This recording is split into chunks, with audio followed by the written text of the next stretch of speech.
بسم اللہ الرحمن الرحیم۔ السلام علیکم۔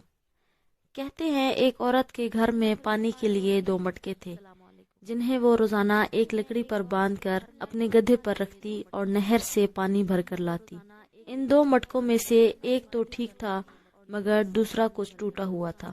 ہر بار ایسا ہوتا کہ جب یہ عورت نہر سے پانی لے کر گھر پہنچتی تو ٹوٹے ہوئے مٹکے کا آدھا پانی راستے میں ہی بہہ چکا ہوتا، لیکن دوسرا مٹکا پورا بھرا ہوا گھر پہنچتا۔ ثابت مٹکا اپنی کارکردگی سے بالکل مطمئن تھا تو اس کے برعکس ٹوٹا ہوا بالکل ہی مایوس، حتیٰ کہ وہ اپنی ذات سے بھی نفرت کرنے لگا تھا کہ آخر کیوں کر وہ اپنے فرائض کو اس انداز میں پورا نہیں کر پاتا جس کی اس سے توقع کی جاتی ہے۔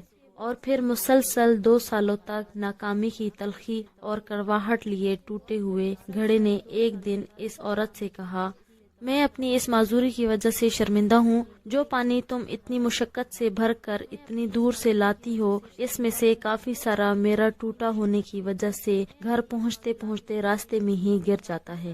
گھڑے کی یہ بات سن کر عورت ہنس دی اور کہا، کیا تم نے ان سالوں میں یہ نہیں دیکھا کہ میں جس طرف سے تم کو اٹھا کر لاتی ہوں ادھر تو پھولوں کے پودے ہی پودے لگے ہوئے ہیں جبکہ دوسری طرف کچھ بھی نہیں اگا ہوا۔ مجھے اس پانی کا پورا پتہ ہے جو تمہارے ٹوٹا ہوا ہونے کی وجہ سے گرتا ہے، اور اس لیے تو میں نے نہر سے لے کر گھر تک کے راستے میں پھولوں کے بیج بو دیے تھے تاکہ میرے گھر آنے تک وہ روزانہ اس پانی سے سیراب ہوتے رہا کریں۔ ان 2 سالوں میں نے کئی بار ان پھولوں سے خوبصورت گلدستے بنا کر اپنے گھر کو سجایا اور مہکایا ہے۔ اگر تم میرے پاس نہ ہوتے تو میں اس بہار کو دیکھ ہی نہ پاتی جو تمہارے دم سے مجھے نظر آتی ہے۔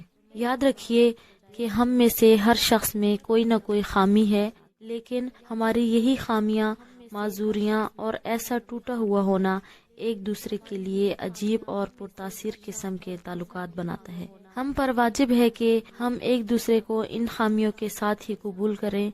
ہمیں ایک دوسرے کی ان خوبیوں کو اجاگر کرنا ہے جو اپنی خامیوں اور معذوریوں کی خجالت کے بوجھ میں دب کر نہیں دکھا پاتے۔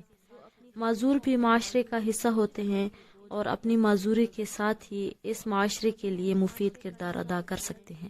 جی ہاں، ہم سب میں کوئی نہ کوئی عیب ضرور ہوتا ہے، پھر کیوں نہ ہم اپنے عیبوں کے ساتھ ایک دوسرے کی خامیوں اور خوبیوں کو ملا کر اپنی اپنی زندگی سے بھرپور لطف اٹھائیں۔ ہمیں ایک دوسرے کو اس طرح قبول کرنا ہے کہ ہماری خوبیاں ہماری خامیوں پر پردہ ڈال رہی ہوں۔ اے اللہ، ہم سب کے پوشیدہ امور پر پردہ ڈال اور گھبراہٹوں میں امن دے۔ جس نے کسی مسلمان کی پردہ پوشی کی، اللہ تعالیٰ قیامت کے دن اس کی پردہ پوشی کرے گا انشاءاللہ۔